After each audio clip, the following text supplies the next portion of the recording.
Hello दोस्तों, आप सभी का स्वागत है अपने ही चैनल जीके माध्यिका पर। दोस्तों, आज के इस वीडियो में स्टेट एग्जाम 2025 के लिए पेडागोजी एंड अदर स्किल से 50 प्रश्न देखेंगे, जो दोस्तों आपके एग्जाम के लिए काफ़ी हेल्पफुल रहेगा। इसलिए वीडियो के अंत तक देखेगा। अगर चैनल पे नए हैं तो चैनल को सब्सक्राइब जरूर कर लीजिएगा। तो चलिए आज के वीडियो शुरू करते हैं। तो दोस्तों, पहला प्रश्न है, स्पीयरमैन बुद्धि की प्रकृति को लेकर निम्नलिखित में से कौन सा सिद्धांत मानता है। स्पीयरमैन बुद्धि की प्रकृति को लेकर जो है निम्नलिखित में से कौन सा सिद्धांत मानता है। ऑप्शन में दिया गया है एक शक्ति सिद्धांत, विविध शक्ति सिद्धांत, बहुशक्ति सिद्धांत, द्विशक्ति सिद्धांत। तो दोस्तों इसका राइट आंसर डी हो जाएगा, द्विशक्ति सिद्धांत। ठीक है, नेक्स्ट क्वेश्चन देखते हैं। दोस्तों क्वेश्चन है डिस्लेक्सिया से क्या आशय है। ऑप्शन में दिया गया बच्चों में पठन विकार, संख्याएं कैसे लिखी जाती है, यह समझने में समस्या का सामना करना, सूक्ष्म गत्यात्मक कौशलों के संचालन में समस्या, शिक्षार्थियों में एक समझ विकार। तो दोस्तों डिस्लेक्सिया से क्या आशय है, तो बच्चों में पठन विकार। ठीक है, तो इसका राइट आंसर ऑप्शन ए हो जाएगा। नेक्स्ट क्वेश्चन है दोस्तों, समाजीकरण प्रक्रिया के प्रारंभ होने की अवस्था है। समाजीकरण प्रक्रिया के प्रारंभ होने की अवस्था बताना है। ऑप्शन में दिया गया शैशवावस्था, वृद्धावस्था, बाल्यावस्था, युवावस्था। तो दोस्तों इसका राइट आंसर ए हो जाएगा। समाजीकरण प्रक्रिया में जो है प्रारंभ होने की अवस्था शैशवावस्था। ठीक है, नेक्स्ट देखते हैं। दोस्तों क्वेश्चन है, बच्चे के समाजीकरण में अध्यापक की भूमिका यह होनी चाहिए। बच्चे के समाजीकरण में अध्यापक की भूमिका जो है क्या होनी चाहिए। ऑप्शन में दिया गया उसे बालक के अनुचित व्यवहार को नहीं रोकना चाहिए, उसे बच्चों के साथ भेदभाव रहित व्यवहार करना चाहिए, उसे बच्चों की जाति धर्म आदि की आलोचना नहीं करनी चाहिए, उपरोक्त बी और सी दोनों। तो दोस्तों इसका राइट आंसर ऑप्शन डी हो जाएगा, उपरोक्त बी और सी दोनों। यानी दोस्तों उसे जो है बच्चों के साथ भेदभाव रहित व्यवहार करना चाहिए, उसे बच्चों को जाति धर्म आदि की आलोचना नहीं करनी चाहिए। ठीक है, नेक्स्ट देखते हैं। दोस्तों क्वेश्चन है, शिक्षक जो है शिक्षार्थियों पर समाजीकरण हेतु प्रभाव निम्नांकित प्रविधि से डाल सकता है। शिक्षक शिक्षार्थियों पर समाजीकरण हेतु प्रभाव जो है निम्नांकित में से कौन से जो है प्रविधि से डाल सकता है। ऑप्शन में दिया गया है बौद्धिक क्रियाओं में भाग लेने हेतु उत्प्रेरित करके, उनका पृष्ठ पोषण कर, उन्हें वांछित व्यवहार करने हेतु सुझाव देकर, अपना उदाहरण प्रस्तुत कर, अनुकरण हेतु प्रेरित करना, उपरोक्त सभी। तो दोस्तों इसका राइट आंसर डी हो जाएगा, उपरोक्त सभी। ठीक है, नेक्स्ट देखते हैं। दोस्तों क्वेश्चन है, मानसिक आयु से माप होती है। मानसिक आयु से माप होती है, किसकी माप होती है। ऑप्शन में दिया गया मानसिक परिपक्वता की, मानसिक वृद्धि की दर की, जन्मजात मानसिक शक्ति की, उसकी आयु वर्ग के समकक्ष अन्य बालकों के बौद्धिक स्तर के समान। तो दोस्तों इसका राइट आंसर ऑप्शन ए हो जाएगा, मानसिक आयु से जो है मानसिक परिपक्वता की माप होती है। ठीक है, नेक्स्ट दोस्तों, आपके विचार में शिक्षण अधिगम प्रक्रिया का सर्वाधिक महत्वपूर्ण घटक है। आपके विचार में जो है शिक्षण अधिगम प्रक्रिया का सर्वाधिक महत्वपूर्ण घटक कौन सा है। ऑप्शन में दिया गया शिक्षण, कक्षा वातावरण, शिक्षार्थी, अधिगम सामग्री। तो दोस्तों इसका राइट आंसर सी हो जाएगा, शिक्षार्थी। ठीक है, नेक्स्ट देखते हैं। दोस्तों क्वेश्चन है, शिक्षा 3 स्तंभीय प्रक्रिया कही जाती है, जिसके 2 स्तंभ है अध्यापक और शिष्य। तीसरा स्तंभ कौन सा है। ऑप्शन में दिया गया पाठचर्या, शिक्षण तकनीकी, पर्यावरण, प्रशासन। तो दोस्तों इसका राइट आंसर ए हो जाएगा, पाठचर्या। ठीक है, नेक्स्ट देखते हैं। दोस्तों क्वेश्चन है, मानवीय विकास में आनुवंशिकता एवं परिवेश की भूमिका के संदर्भ में निम्नलिखित में से कौन सा कथन समुचित है। ऑप्शन में दिया गया विकास के विभिन्न क्षेत्रों में आनुवंशिकता एवं परिवेश का सापेक्षिक प्रभाव परिवर्तनशील है। भारत सरकार की विविधात्मक क्षतिपूरकता जो है संबंधित नीति मानवीय विकास में प्रकृति की भूमिका पर आधारित है। सी ऑप्शन में दिया गया दोस्तों परिवेश की भूमिका लगभग स्थिर सी रहती है, जबकि आनुवंशिकता का प्रभाव परिवर्तित हो सकता है। डी ऑप्शन में दिया गया व्यवहारवाद के सिद्धांत प्रायः जो है मानवीय विकास में प्रकृति की भूमिका पर आधारित है। तो दोस्तों इसका राइट आंसर कौन सा हो जाएगा, ऑप्शन ए हो जाएगा। ठीक है, ऑप्शन ए हो जाएगा, यानी विकास के विभिन्न क्षेत्रों में आनुवंशिकता एवं परिवेश का सापेक्षिक प्रभाव परिवर्तनशील है। ठीक है, नेक्स्ट देखते हैं। दोस्तों क्वेश्चन है, समाजीकरण के संदर्भ में विद्यालयों के पास प्रायः एक प्रच्छन्न पाठचर्या विद्यमान रहती है, जिनमें से निहित है।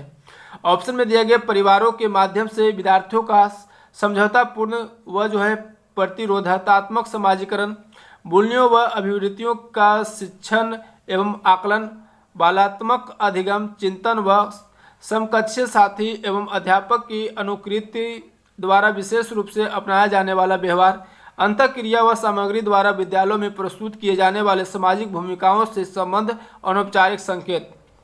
तो दोस्तों कौन से निहित है? तो दोस्तों इसका राइट आंसर हो जाएगा ऑप्शन डी, अंतःक्रिया व सामग्री द्वारा विद्यालयों में प्रस्तुत किए जाने वाले सामाजिक भूमिकाओं से संबंध, अनौपचारिक संकेत। ठीक है, नेक्स्ट देखते हैं।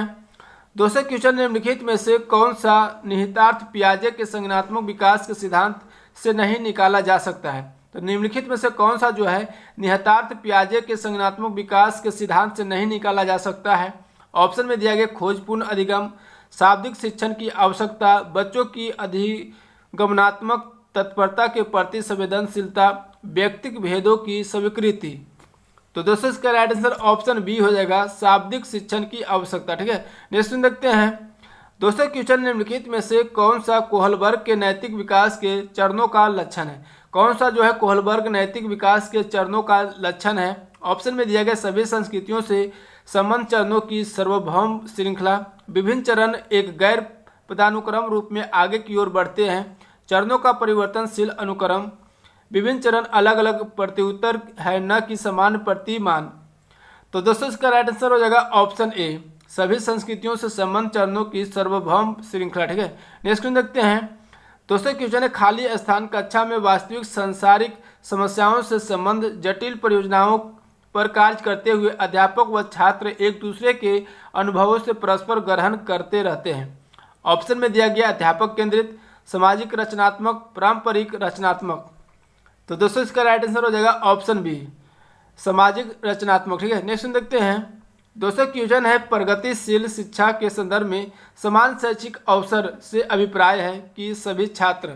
तो दोस्तों बताना प्रगतिशील शिक्षण के संदर्भ में जो है समान शैक्षिक अवसर से अभिप्राय है कि सभी छात्र। ऑप्शन में दिया गया बिना किसी भेद के समान पद्धतियों व सामग्रियों से शिक्षा प्राप्त करें, ऐसी शिक्षा पाए जो उनके लिए अनुकूलतम हो तथा भविष्य के कार्यों में सहायक हो, किसी भी जाति, पंथ, रंग, क्षेत्र व धर्म के होते हुए भी समान शिक्षा प्राप्त करे, समान शिक्षा के बाद अपनी क्षमताओं को सिद्ध कर सके।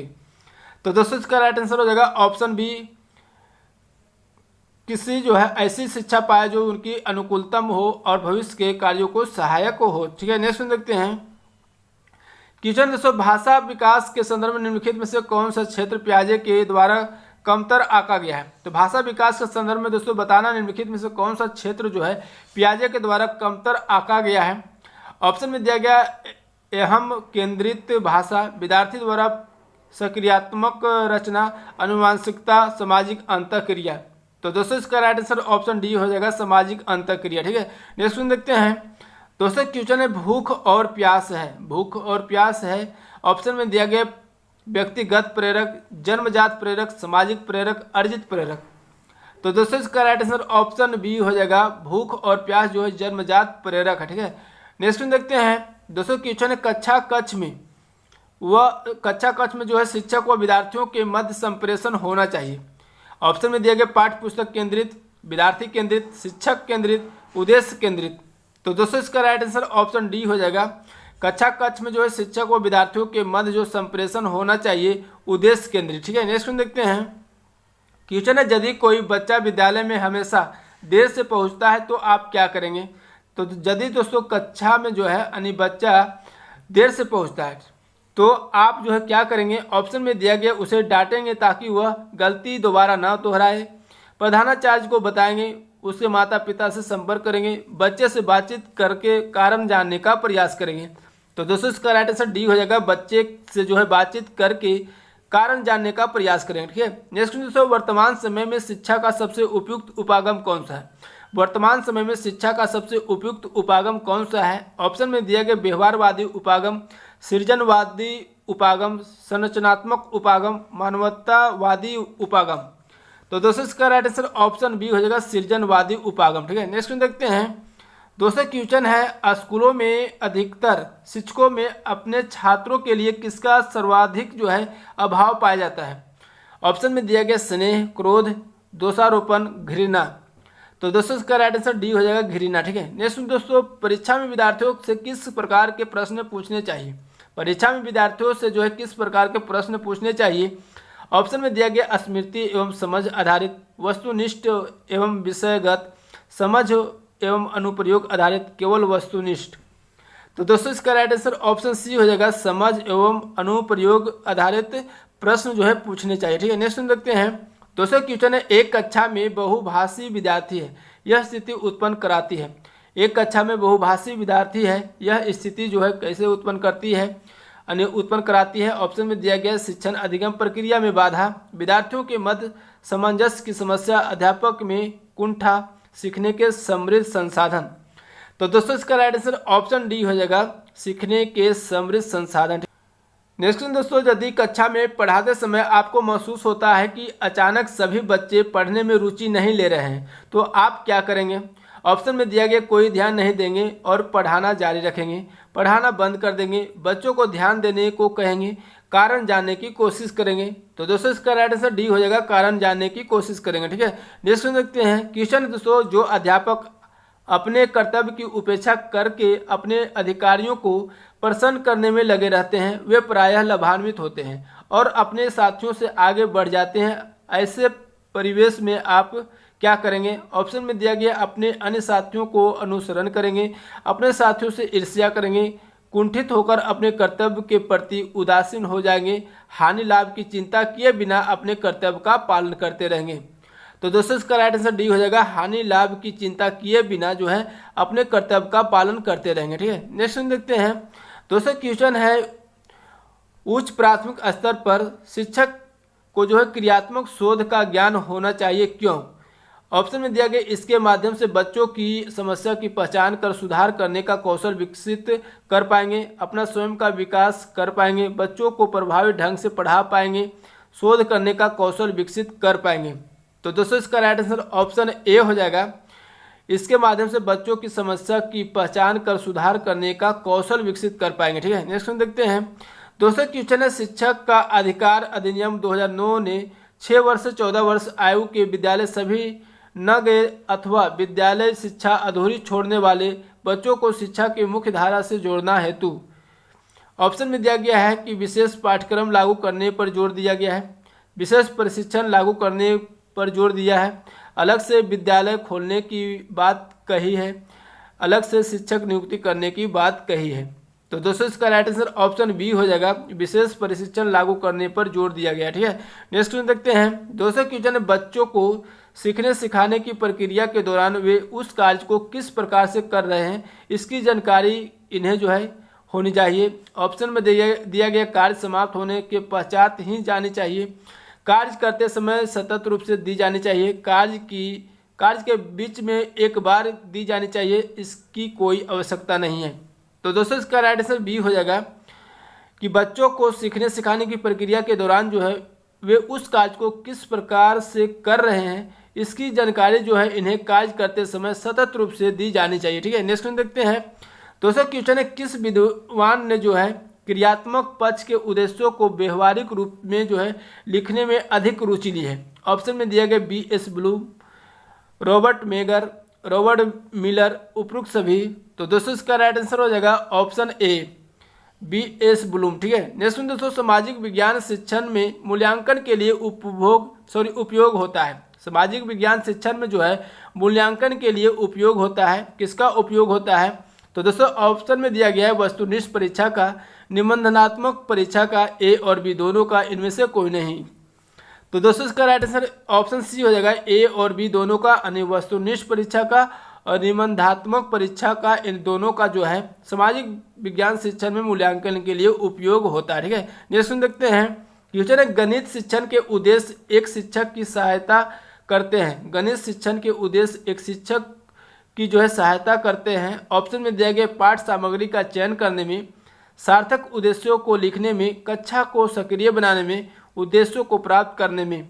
तो दोस्तों इसका राइट आंसर ए हो जाएगा, पाठ सामग्री का चयन करने में। ठीक है, नेक्स्ट देखते हैं क्वेश्चन है दोस्तों 1756 में सिराजुद्दौला खाली स्थान के बाद बंगाल के नवाब बने, यानी सिराजुद्दौला जो है 1756 के बाद जो है बंगाल के नवाब बने? ऑप्शन में दिया गया मीर जाफर, मीर कासिम, मुर्शिद कुली खान, अलवर्दी खान। तो दोस्तों इसका राइट आंसर हो जाएगा ऑप्शन डी, अलवर्दी खान के बाद जो है बंगाल के नवाब बने। ठीक है, नेक्स्ट क्वेश्चन दोस्तों, गौतम बुद्ध द्वारा अपने धर्म में दीक्षित किए जाने वाला अंतिम व्यक्ति निम्नलिखित में से कौन था? तो गौतम बुद्ध द्वारा जो है अपने धर्म में दीक्षित किया जाने वाला जो है अंतिम व्यक्ति इनमें से कौन सा था? तो दोस्तों इसका राइट आंसर हो जाएगा ऑप्शन डी, सुबध था। ठीक है, नेक्स्ट दोस्तों, जैव प्रौद्योगिकी द्वारा कैंसर के इलाज के लिए उत्पन्न की गई औषधि है। जैव प्रौद्योगिकी द्वारा जो कैंसर के इलाज के लिए उत्पन्न की गई औषधि कौन सा है? ऑप्शन में दिया गया इंसुलिन, इंटरफेरॉन, HGH, TSH।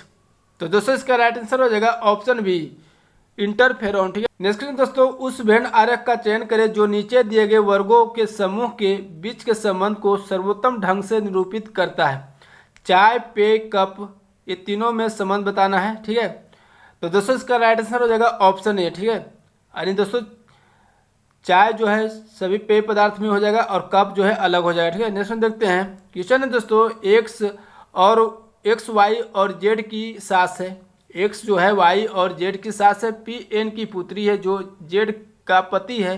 तो एन का एक्स से क्या संबंध होगा, यानी एक्स का एन क्या लगेगा बताना है। तो दोस्तों इसका राइट आंसर ऑप्शन डी हो जाएगा पुत्र। ठीक है, नेक्स्ट दोस्तों, नीचे दिए गए 4 शब्दों में से 3 शब्द किसी तरीके से संगत है और एक असंगत है। असंगत शब्द का चयन करें। असंगत शब्द का चयन करना है। ऑप्शन में दिया गया ICC world cup, Olympic games, Commonwealth games, Asian games. तो इसमें ICC वर्ल्ड कप जो है असंगत है। इसका राइट आंसर ऑप्शन ए हो जाएगा। ठीक है, नेक्स्ट देखते हैं। नेक्स्ट दोस्तों, उस संख्या का चयन कीजिए जो इसमें प्रश्न चिन्ह के स्थान पर आ सकती है। प्रश्न चिन्ह के स्थान पर क्या आएगा बताना है। यहाँ पर दिया गया 2 दिया गया, 5 दिया गया, 11, 20, 32, 47, 65, 65 के बाद बताना है। ठीक है, यहाँ पर 2 बार 5 में देखते हैं तो 3 जोड़ने पर 5 आता है। 5 और 6 11 हो गया, 11 और 9 20 हो गया। 20 में अगर दोस्तों 12 जोड़ते हैं तो 32, 32 में अगर 15 जोड़ते हैं 47, 47 में दोस्तों अगर 18 जोड़ते हैं तो हो जाता है 65। और 65 में अगर 21 जोड़ेंगे तो कितना हो जाएगा, 21 जोड़ेंगे तो 5 1 6, 6 2 8 86। ठीक है, तो 86 इसका राइट आंसर ऑप्शन सी हो जाएगा। नेक्स्ट क्वेश्चन है, दिए गए पैटर्न का ध्यान पूर्वक अध्ययन कीजिए और दिए गए विकल्पों में से उस संख्या का चयन कीजिए जो इसमें प्रश्न चिन्ह के स्थान पर आ सकती है। प्रश्न चिन्ह के स्थान पर क्या आएगा बताना। ठीक है, अब दोस्तों तीसरे कॉलम से लेते हैं। तीसरे कॉलम में अगर देखते हैं तो दोस्तों अगर 1 गुने 2 प्लस 12 करते हैं और बटा 2 करते हैं तो कितना आता है, 14/2 काटेंगे तो कितना आएगा, 7, यानी बीच वाला 7 आ गया। इसी प्रकार दोस्तों 5 गुने 2 करेंगे और प्लस 8 करेंगे और 2 से भाग देंगे तो 18/2 यानी 9 आ गया बीच वाला। इसी प्रकार इसमें करेंगे 6 गुने 2 प्लस x बटा 2 करेंगे और बराबर कितना लाना है, 14। अब इसी को सोल्व करेंगे तो 14 दूनी 28, 28 में 12 घटाएंगे तो कितना होगा, 16 होगा। तो 16 ऑप्शन बी हो जाएगा। नेक्स्ट देखते हैं दोस्तों, क्वेश्चन है, भारतीय संविधान का कौन सा अनुच्छेद भारतीय संसद में मंत्रिपरिषद की भूमिकाओं और जिम्मेदारियों का वर्णन करता है? तो दोस्तों बताना कि भारतीय संविधान का कौन सा अनुच्छेद जो है भारतीय संसद में मंत्रिपरिषद की भूमिकाओं और जिम्मेदारियों का वर्णन करता है। तो दोस्तों इसका राइट आंसर हो जाएगा ऑप्शन ए हो जाएगा, अनुच्छेद 74। ठीक है, नेक्स्ट देखते हैं दोस्तों, क्वेश्चन राष्ट्रीय विकास परिषद है। राष्ट्रीय विकास परिषद दोस्तों क्या करती है? ऑप्शन में दिया गया पंचवर्षीय योजना का सामान्य प्रारूप तैयार करती है, पंचवर्षीय योजनाओं की क्रियान्वयन को देख रेख करती है, राष्ट्रीय योजनाओं की समीक्षा करता है, योजना के प्रत्येक क्षेत्र का लक्ष्य निर्धारित करती है। तो दोस्तों इसका राइट आंसर हो जाएगा ऑप्शन सी, राष्ट्रीय विकास परिषद जो है राष्ट्रीय योजनाओं की समीक्षा करता है। ठीक है, नेक्स्ट देखते हैं दोस्तों, क्वेश्चन निम्नलिखित में से कौन सा ज्वारीय बंदरगाह है? निम्नलिखित में से दोस्तों बताना कौन सा ज्वारीय बंदरगाह है। तो दोस्तों इसका राइट आंसर ऑप्शन बी हो जाएगा, कांडला बंदरगाह। ठीक है, नेक्स्ट दोस्तों, इनमें से कौन सा अंतःस्रावी ग्रंथि नहीं है? इनमें से कौन सा जो है अंतःस्रावी ग्रंथि नहीं है? तो दोस्तों इसका राइट आंसर ऑप्शन बी हो जाएगा, ब्रूनर ग्रंथि जो है नहीं है। ठीक है, नेक्स्ट देखते हैं दोस्तों, क्वेश्चन है, दक्षिणी अमेरिका का सबसे बड़ा देश कौन सा है? दक्षिणी अमेरिका का सबसे बड़ा देश बताना, इनमें से कौन सा है? तो दोस्तों इसका राइट आंसर ए हो जाएगा, ब्राजील। ठीक है, नेक्स्ट दोस्तों, राष्ट्रीय ऊर्जा संरक्षण दिवस मनाया जाता है। राष्ट्रीय ऊर्जा संरक्षण दिवस जो है कब मनाया जाता है? तो दोस्तों इसका राइट आंसर ऑप्शन सी हो जाएगा 14 दिसंबर को। ठीक है, नेक्स्ट देखते हैं दोस्तों, क्वेश्चन है कि पहला जनजातीय खेल महोत्सव का आयोजन कहाँ किया गया है? पहला जनजातीय खेल महोत्सव का आयोजन जो है कहाँ पर किया गया है? तो दोस्तों इसका राइट आंसर ए हो जाएगा, भुवनेश्वर में किया गया। ठीक है, नेक्स्ट दोस्तों, एक पिता की आयु पुत्र की आयु की वर्तमान आयु से दुगनी है। यदि उसके पुत्र की आयु अभी 20 वर्ष है तो कितने वर्ष पहले उसकी आयु उसके पुत्र की आयु की 3 गुनी थी? तो कितने वर्ष पहले निकालना। ठीक है, यहाँ पर दोस्तों पुत्र की आयु दिया गया है 20 वर्ष, तो पिता की आयु कितना हो जाएगा? पिता की आयु हो जाएगा 40 वर्ष। पुत्र की आयु 20 वर्ष तो पिता की आयु 40 वर्ष। कितने वर्ष पहले? तो x वर्ष पहले मान लेंगे। ठीक है, तो दोनों में 20 x घटाएंगे, 20 माइनस x बराबर 40 माइनस x। अब यहाँ पर दोस्तों कितने वर्ष पहले जो है उसकी आयु यानी पिता की आयु उसके पुत्र की आयु की 3 गुनी थी, तो पुत्र की आयु में 3 गुना कर देंगे। ठीक है, 20 दिया 60 माइनस 3x इक्वल टू हो जाएगा 40 माइनस x। अब माइनस 3x इधर जाएगा तो माइनस x में घट जाएगा तो 2x बच जाएगा, और 40 60 में घटेगा तो 20 बच जाएगा, 20 बराबर हो जाएगा 2x। अब x बराबर कितना आ जाएगा? तो 10 बार में कट गया, x बराबर 10 वर्ष आ गया। अब 10 वर्ष पहले जो है उसकी आयु पुत्र की आयु की 3 गुनी हो जाएगी, तो 10 वर्ष ऑप्शन सी हो जाएगा। ठीक है, नेक्स्ट क्वेश्चन है 3√40 का परमेयकारी गुणनखंड क्या होगा? परमेयकारी गुणनखंड निकालना है। सबसे पहले 40 का गुणनखंड कर देंगे यानी फैक्टर कर देंगे, तो 3 40 का कितना हो जाएगा दोस्तों? 2 पर पावर 3 गुने 5 पर पावर 1। ठीक है, अब यहाँ पर जो 3 है तो ये 2 बाहर हो जाएगा। ठीक है, तो 2 बाहर हो जाएगा, 2 गुने 5 पर कितना हो जाएगा? 1/3 हो जाएगा। अब दोस्तों इसका जो परमेय संख्या बनाने में कितना से गुना करेंगे? 5 पर पावर 2/3 से गुना करेंगे, तो यही दोस्तों परमेयकारी गुणनखंड हो जाएगा, ऑप्शन बी हो जाएगा। ठीक है, नेक्स्ट देखते हैं दोस्तों, क्वेश्चन एक फौजी अफसर अपने 36,562 सैनिकों को एक ठोस वर्ग में खड़ा करना चाहता है। वर्ग में बनाने के बाद कुछ सैनिक शेष रहे, उस सैनिक की संख्या कितनी होगी? यानी शेष सैनिकों की संख्या निकालना है। तो दोस्तों इसका क्या करेंगे? वर्गमूल निकालेंगे, जो शेषफल बचेगा वही हो जाएगा सैनिकों की शेष संख्या, तो 81 इसका राइट आंसर ऑप्शन सी हो जाएगा। नेक्स्ट देखते हैं दोस्तों, क्वेश्चन है वस्तुनिष्ठ प्रश्नों का एक प्रश्न पत्र में कुल 90 प्रश्न है। प्रत्येक ठीक उत्तर के लिए 5 अंक दिए जाते हैं तथा प्रत्येक त्रुटिपूर्ण उत्तर के लिए 2 अंक काट लिए जाते हैं। सारे प्रश्नों का उत्तर देने वाले जो है एक छात्र के कुल अंक जो है 387 अंक मिले, तो उसने कितने उत्तर जो है त्रुटिपूर्ण दिए? कितने जो है त्रुटिपूर्ण अंक दिए? तो दोस्तों मान लेंगे कि त्रुटिपूर्ण उत्तरों की संख्या x। ठीक है, तो सही उत्तर की संख्या कितना हो जाएगा? तो टोटल जो है कुल 90 प्रश्न है, तो सही हो जाएगा 90 माइनस x। ठीक है, यानी सही उत्तरों की संख्या 90 माइनस x हो जाएगा। अब यहाँ पर दोस्तों प्रत्येक जो है ठीक उत्तर के लिए 5 अंक दिए जाते हैं, तो सही के लिए जो 5 अंक दिया जाता है तो 5 गुने 90 माइनस x करेंगे। ठीक है, और दोस्तों यहाँ पर प्रत्येक त्रुटि के लिए जो है 2 अंक काट लिया जाता है, तो -2x करेंगे। अब बराबर टोटल 387 जो अंक लाया है 387 के बराबर करेंगे। इसी को सोल्व करेंगे दोस्तों तो x बराबर निकल कर आ जाएगा 9। ठीक है, तो त्रुटिपूर्ण उत्तरों की संख्या कितना हो जाएगा? 9 हो जाएगा, ऑप्शन ए हो जाएगा। ठीक है, नेक्स्ट क्वेश्चन दोस्तों, यदि किसी संख्या में 5 जोड़ा जाता है और परिणाम संख्या के दुगने से 10 कम प्राप्त होता है तो वह संख्या क्या होगा? तो वह संख्या दोस्तों मान लेंगे x। अब दोस्तों x में 5 जोड़ा जाता है तो दुगने यानी 2x में 10 कम हो जाता है। अब इसी को सोल्व करेंगे तो x बराबर 15 आ जाएगा, तो 15 इसका राइट आंसर ऑप्शन बी हो जाएगा। ठीक है, तो दोस्तों आज के वीडियो यहीं तक रहने देते हैं, फिर मिलेंगे नेक्स्ट वीडियो में। अगर वीडियो अच्छा लगा तो लाइक करेगा, चैनल पर नए हैं तो चैनल को सब्सक्राइब करके बेल आइकन जरूर दबा लीजिएगा। जय हिंद।